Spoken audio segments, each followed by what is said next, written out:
मेरे चैनल पिंड of creation में आप सभी का स्वागत है। रेडिएशन, ये शब्द सुनते ही लोग डर जाते हैं। किसी को लगता है ये यूरेनियम है, तो किसी को लगता है मौत का संकेत। लेकिन क्या कभी आपने सोचा असल में रेडिएशन है क्या, क्यों होता है, कैसे होता है और इसका नाम रेडिएशन ही क्यों रखा गया? हमें पढ़ाया गया है कि जब कोई परमाणु टूटता है तो उससे कण निकलते हैं, अल्फा बीटा गामा, और ये हमारे शरीर से टकराकर डीएनए को नुकसान पहुंचाते हैं और इसे ही रेडिएशन कहा जाता है। बस बात यहीं पर खत्म कर दी जाती है। किसी ने ये नहीं बताया कि क्यों टूटता है परमाणु, क्या बाकी चीजें नहीं तोड़ती, क्या सिर्फ यूरेनियम, प्लूटोनियम इत्यादि जैसे तत्व ही नुकसान करता है? तो इसका जवाब है नहीं। मेरे अनुसार रेडिएशन यानी गति। कोई भी चीज जो गति कर रही है और किसी चीज से टकरा रही है वो रेडिएशन कर रही है। चलिए थोड़ा विस्तार में समझते हैं रेडिएशन के दौरान क्या होता है। जब किसी तत्व या पदार्थ के परमाणु के कण अपने संरचना से निकलकर हमारे परमाणु को प्रभावित या नष्ट करते हैं तो उसे हम रेडिएशन कहते हैं। यही समान प्रक्रिया एक चाकू भी करता है। उसके परमाणु हमारे परमाणु को नष्ट करता है। फर्क सिर्फ इतना है कि चाकू का असर दिखता है, दर्द होता है, यूरेनियम का नहीं दिखता, लेकिन अंदर से नुकसान पहुंचता है। अब बात करते हैं इसके नाम का। तो हमारे आसपास कई प्रकार के चीजों से नुकसान होता है और हम लोग उन सब का विशेष नाम रखते हैं, जैसे आग से जलना, चाकू से कटना, पत्थर से चोट लगना इत्यादि।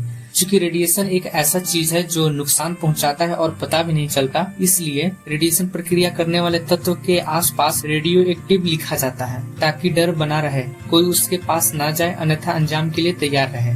नाम खुद एक चेतावनी है। अब आपके मन में ये सवाल आ रहा होगा कि कुछ तत्व इस प्रकार की क्रिया करते हैं और कुछ नहीं, ऐसा क्यों? तो इसके लिए हमें शुरुआत से शुरू करना होगा। जब बिग बैंग हुआ तो उसके तुरंत बाद ही हाइड्रोजन बना। जैसे जैसे स्थितियां बदली, वही हाइड्रोजन के कण से हीलियम, लिथियम, ऑक्सीजन, कार्बन इत्यादि बनते हुए आखिरी तत्व ऑर्गेनोसोन बना। यानी इस प्रक्रिया को देखकर आप समझ सकते हैं कि जिस चीज से तत्व बना है वे सभी समान है, केवल उनकी संरचनाएं अलग अलग है। जैसे स्टील से प्लेट, चम्मच और ग्लास बनाना। अब आते हैं रेडिएशन की क्रिया पर। तो इसके लिए हमें एक गिलास और पानी लेना होगा। यहाँ पर गिलास को आप परमाणु संरचना की क्षमता यानी कोई तत्व अपनी संरचना को कब तक बनाए रख सकता है, और पानी को मूल तत्व यानी तत्व जिससे बना है मान लेंगे। अब धीरे धीरे पानी को गिलास में डालेंगे और जब भी आप रुके तब उस स्थिति को एक तत्व का नाम दे सकते हैं। जैसे आपने पानी डाला और तुरंत रुक गए तो वह जो गिलास में पानी गया वह हाइड्रोजन है। फिर पानी डाला और रुक गए, वह हीलियम है। ऐसे ही करते करते पानी से पूरा गिलास भर जाता है। अब इसके बाद पानी डालेंगे तो पानी बाहर निकलने लगेगा। अब आप समझ सकते हैं कि जब तक पानी गिलास के अंदर था वह नुकसान करने वाली रेडियो एक्टिव तत्व नहीं थी, और जैसे ही पानी बाहर आने लगता है वह नुकसान करने वाली रेडियो एक्टिव तत्व बन जाती है। आसान शब्दों में कहे तो जब द्रव्यमान संरचना की क्षमता से ज्यादा होने लगती है तो संरचना टूटने लगती है और द्रव्यमान यानी कण आसपास के परमाणुओं से टकराकर उनकी संरचना भी तोड़ देती है, और इसी प्रक्रिया को रेडिएशन कहते हैं।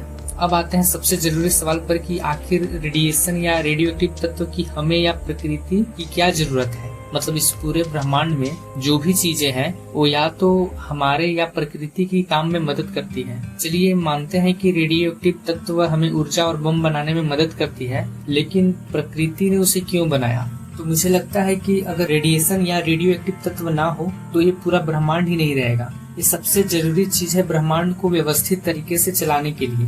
रेडिएशन सिर्फ नुकसान नहीं करता, अगर वही गति संतुलन में हो तो वही जीवन बनाती है। सूरज की रोशनी भी रेडिएशन है, पर वो संतुलित है इसलिए जीवन देती है। हमारा शरीर भी रेडिएशन करता है, पर जब तक वो संतुलन में है हम जिंदा है।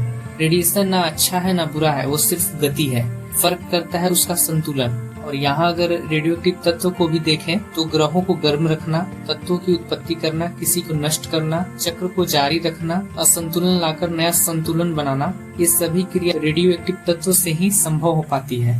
और अंत में मैं इस वीडियो में एक टॉपिक जोड़ना चाहूंगा कि जब बिग बैंग हुआ तो उसमें से ढेर सारा रेडिएशन निकला। उसी रेडिएशन ने हाइड्रोजन जैसे तत्व का निर्माण किया। फिर सभी तत्व मिलकर रेडियो एक्टिव तत्व का निर्माण करते हैं और फिर वही रेडियो एक्टिव तत्व टूटते हैं, विखंडित होते हैं और वापस हाइड्रोजन बनता है। और यह प्रक्रिया एक सीमित स्थिति में बार बार दोहराया जाता है। यानी कई सारे बिग बैंग हुई है और होगी रेडिएशन और रेडियो एक्टिव तत्व की वजह से। तो अगली बार जब कोई कहे रेडिएशन है दूर हटो तो समझ जाइए ये वही गति है जो आपको बना रही है और तोड़ भी रही है।